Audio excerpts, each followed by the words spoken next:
Welcome back, everybody, to Real Estate Uncensored. It's Matt Johnson here. Greg is taking the day off because he's a lazy bum, and so we're going to insult him plenty while he's gone and not here to defend himself. I've got a great guest, a repeat guest here with me, one of my good friends and clients, and the host of the Luxury Listing Specialist podcast, Michael LaFido. Mike, what's going on? Hey, how are you today, this Monday? I'm doing good. As we record this, it's Monday the 23rd. So we're kind of into the California and New York have been on lockdown. The lockdown sounds like it's come to you in Chicago. So you're basically in the same boat we all are, right? Yeah, we have the stay in place order as of Saturday, the 21st of March. And real estate in our state is considered an essential business. So, but the roads are dead, and I came into the office. I'm the only one here. I kind of lease an office, so it's kind of nice. So it gets me away, so I can focus on business. Gives my wife and kids gets me away from them as well, so they can work on their schoolwork. But it's definitely a different time, Matt. Yeah, it sure is, and that's why I wanted to bring you on, because I want to talk a little bit about the concept of making more money with fewer deals.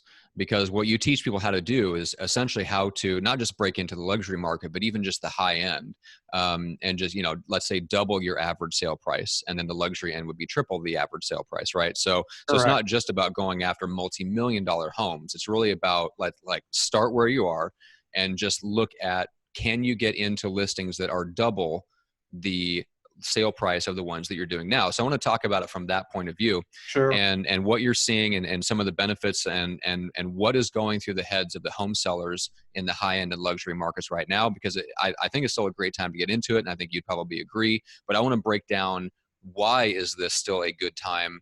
And why should people that haven't really broken into that market yet, why should they look at doing it now versus when they haven't done it before? Sure.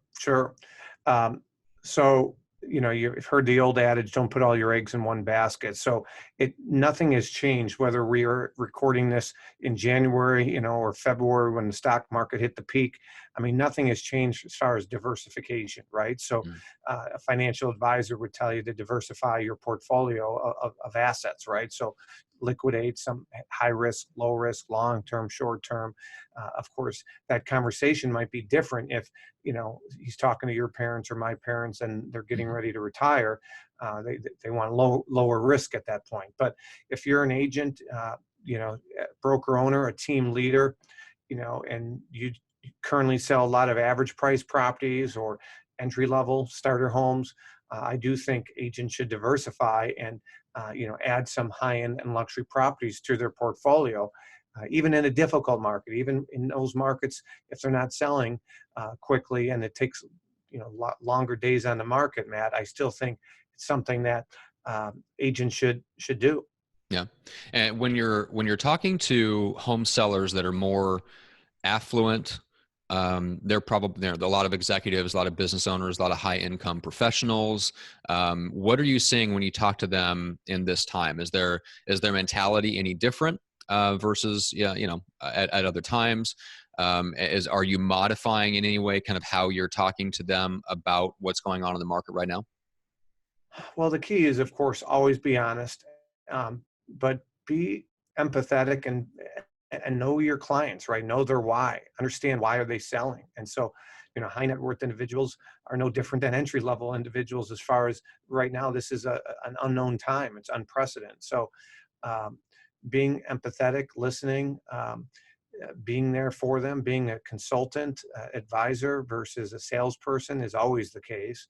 Mm-hmm. And if you know what their why is, Matt, then just being focused on that. So, if they're relocating because of family, that hasn't changed. If they're relocating because, of a job opportunity, that might change, right? So trying to figure out, and consulting with them and advising with them the best of your ability based on the information that you have today.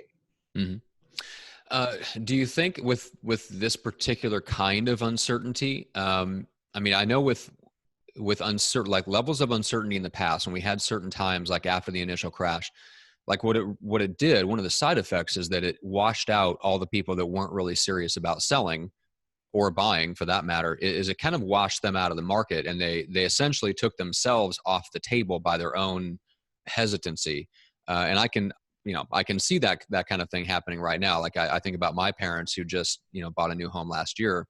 If they were selling, if they had their home on the market this year and they didn't absolutely have to move, one of the first things they probably would have done is pulled it off the market just so they didn't have to bother with showings. I think that's one of the common objections we'll see is agents dealing with listings they already have or they thought they were going to take. And all of a sudden the homeowners that aren't very serious, like they don't know their why, they back off.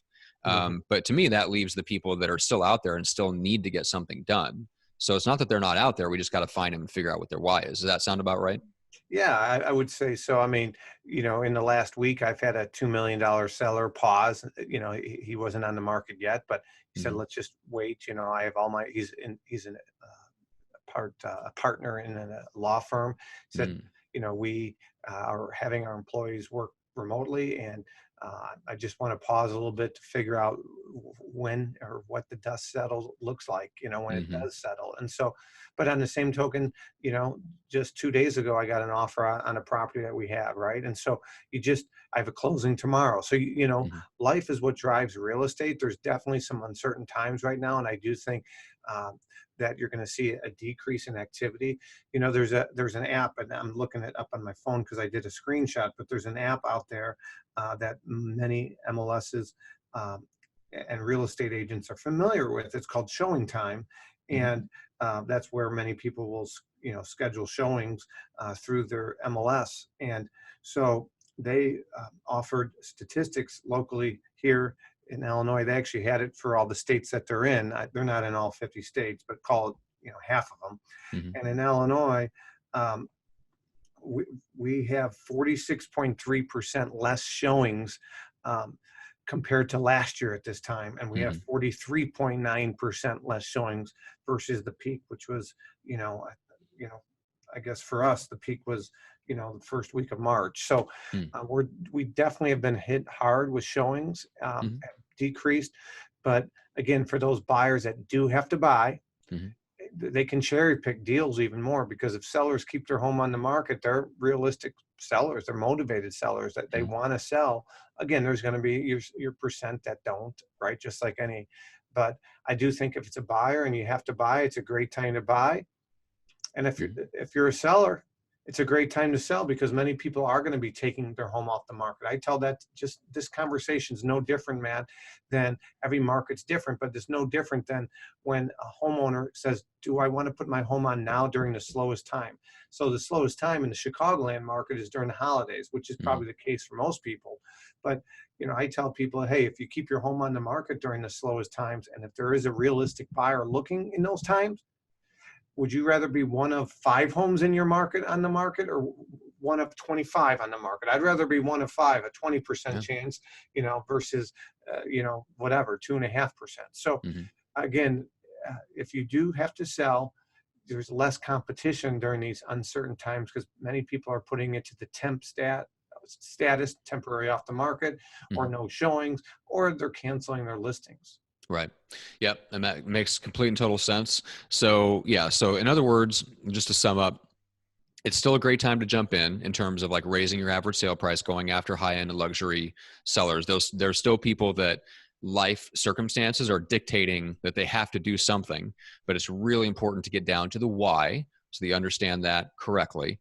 And then from there on, it's very similar to dealing with any other homeowner or buyer that you're already used to dealing with. You just have to help them understand that the people that are looking right now, the people that are making a move, are more serious, and it's still worth it to keep their house or to put their house up on the market now, because now there's less competition.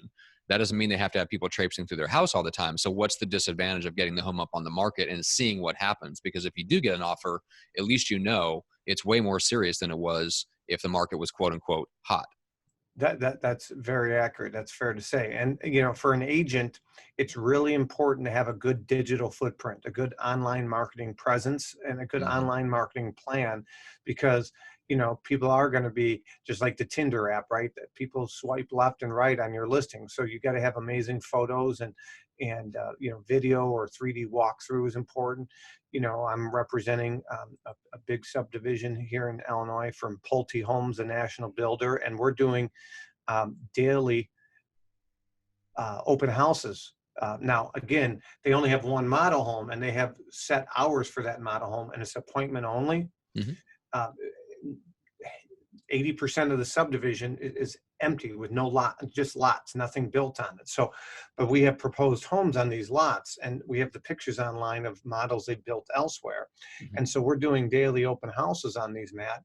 And that's an example of, we're going to get an increase in online activity doing open houses on a Monday or Hmm. Tuesday or Wednesday, Thursday, Friday. I'm not talking broker opens. I'm talking traditional open houses, but Hmm. the language is such that drive by, and if Hmm. you're interested in seeing the models, here's how you set up an appointment. Right. So Yep. again, having a strong digital marketing plan, we had this in place pre-corona, but my Hmm. point is this is a way to be creative where you're hearing a lot of agents doing, virtual showings, Yep. virtual open houses, ways to think differently, be Hmm. creative. And having a strong online marketing plan is important as well. Hmm. Well, and we'll finish out with that because I've got one last question for you on the marketing side. But before we do that, what's the best place for people to connect with you? The best way for people and the best place for them to connect with me. I mean, I'm on Facebook, I'm on LinkedIn. I'm not much of a Twitter guy. I'm on Instagram, but not much. But they can find us on Facebook. We have a free page out there. Go to facebook.com/luxury listing specialist. That's where we provide a lot of good free content, Matt. And then, of course, we have an amazing podcast called Luxury Listing Specialist. It's on iTunes, Stitcher, Spotify. I think we are 84 episodes now. And just this year in 2020, we're releasing a podcast a week. We used to Yep. do 2 a month, every other week.